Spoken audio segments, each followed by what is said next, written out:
2022년 5월부터 특히 문제가 되었던 이 고금리로 인한 경기 침체 상황이 어느 정도는 해소가 될 수 있다. 2024년에는 왜냐하면 금리 인상이 안 되고 어쩌면 금리가 낮아질 가능성이 있기 때문에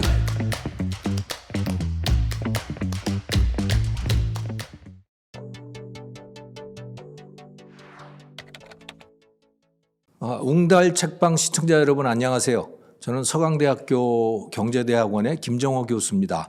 제 개인 채널인 김정호의 경제TV를 운영하고 있기도 합니다. 글로벌 경제의 흐름에 대해서 주로 관심을 가지고 있고요.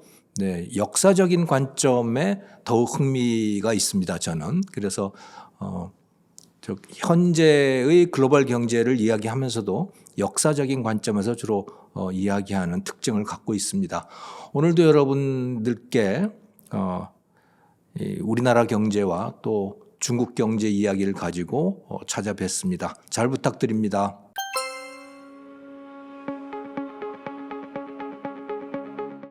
우리나라의 경제 성장률하고 잠재 성장률이라고 하는 것을 비교해 보면 감이 옵니다. 2023년의 경제 성장률이 아마도 1.4% 정도가 될 것 같아요. 한국은행이 그렇게 추정을 해왔거든요.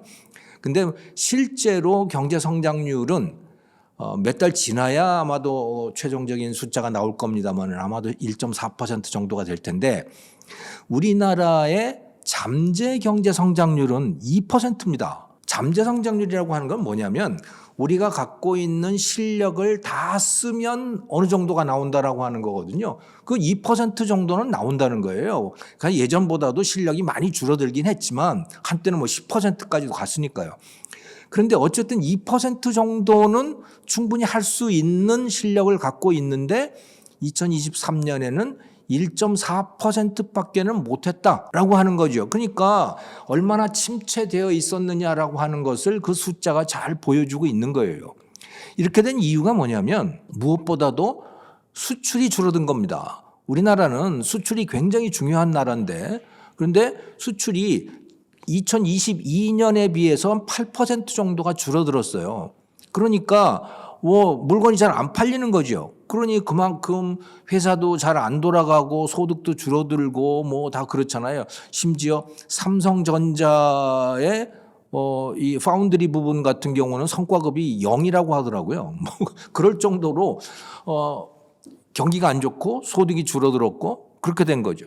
그러다가 보니까 또 내수도 침체되잖아요. 돈벌이가 잘 안 되니까 잘 사람들이 못 쓰게 되는 거고 또 여기에다가 겹쳐진 것이 고물가예요. 물가가 많이 올라갔어요. 그렇게 된 가장 큰 이유는 환율 때문에 그렇게 됐습니다. 그러니까 미국이 금리를 굉장히 높여 놓으니까 달러의 가치가 굉장히 높아졌고 상대적으로 원화 가치는 낮아졌거든요.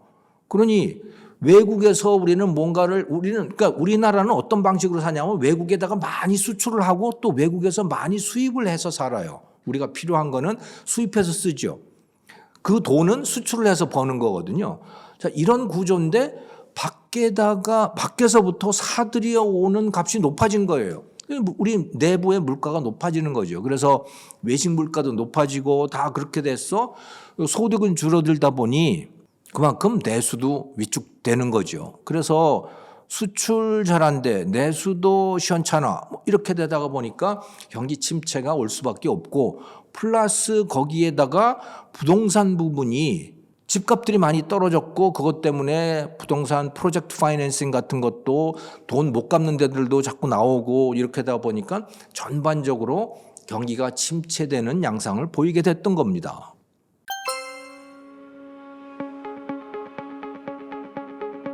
당장 닥친 문제는 프로젝트 파이낸싱 같은 이 부동산 부문에서의 신용 문제예요. 그러니까 금리가 갑자기 올라가다가 보니까 코로나 때에 금리가 낮아지면서 또 이 통화 유동성이 늘어나게 되면서 모든 자산 가격이 다 올라갔거든요. 그래서 암호화폐 가격도 올라갔고 주식도 그렇고 뭐 다 올라갔었잖아요. 부동산 값도 그래서 올라갔었던 거거든요. 그 화폐적인 현상이었던 겁니다. 그런데 이게 2022년 5월부터 금리가 올라가다가 보니까 돈줄이 줄어들게 됐던 거고 또 원리금 상환 부담도 늘어나게 된 거고 그러다 보니까 집값이 떨어지고 대출금 상환도 어려워지고 하는 이런 일들이 나타났어요. 그래서 이제 가장 치명적인 또 단기적으로 나타날 수 있는 이 위험 현상은 바로 이 금리가 높아진 것에 따른 이 부동산 부문의 위축인데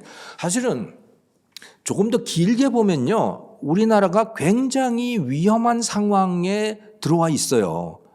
그것은 우리나라도 그렇고 독일도 그렇고 그렇거든요. 이건 왜 그러냐면 전 세계적으로 시장이 분열되고 있기 때문에 그렇습니다.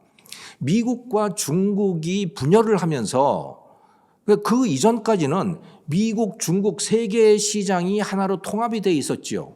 그러니까 우리나라처럼 또 독일처럼 수출을 해서 먹고 사는 나라들은 그 넓은 시장을 상대로 해서 물건을 팔 수가 있었던 겁니다.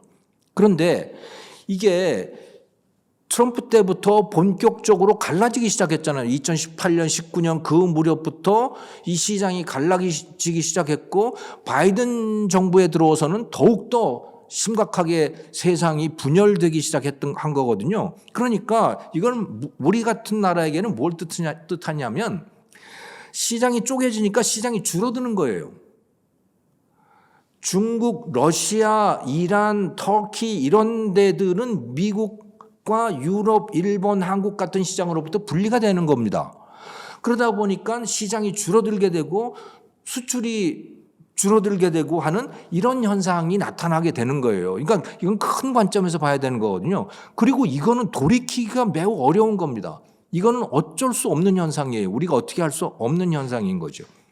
그래서 이 부분은 우리가 아주 단단히 마음을 먹고 대응을 해야 될 부분입니다. 이것은 그냥 지금까지처럼 살게 된다면, 지금까지처럼 비즈니스를 하게 된다면 우리는 추락밖에 남은 게 없어요. 독일은 이미 그런 단계에 들어가 있고 우리의 성장률도 이미 1% 단계로 들어가 있고 그렇거든요. 이게 다 이런 이 거대한 세계의 지정학적인 흐름에 따른 결과라고 보시면 되는 거죠. 그러니까 이걸 극복하기 위해서 우리 자신이 변할 수밖에 없는 때인 겁니다. 변하지 않으면 그냥 같이 동반 추락을 할 수밖에 없는 상황이 되는 거죠.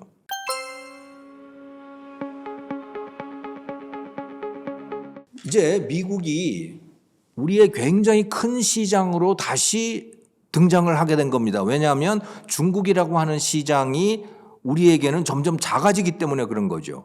중국이 작아서라기보다 우리하고 충돌이 일어나고 있기 때문에 중국의 중요성이 줄어들고 있는 거예요. 그만큼 미국이라는 나라의 중요성이 커지고 있는데 그런데 미국도 나름대로 고민이 많은 나라예요.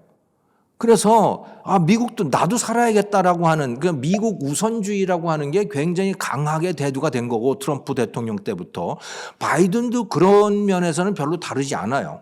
그러니까 이게 정치적인 문제인 겁니다. 미국 사람도 살자라고 하는 거예요. 사실은 그건 미국으로서 또는 이 자본주의 국가들로서는 매우 잘못된 태도인 거죠.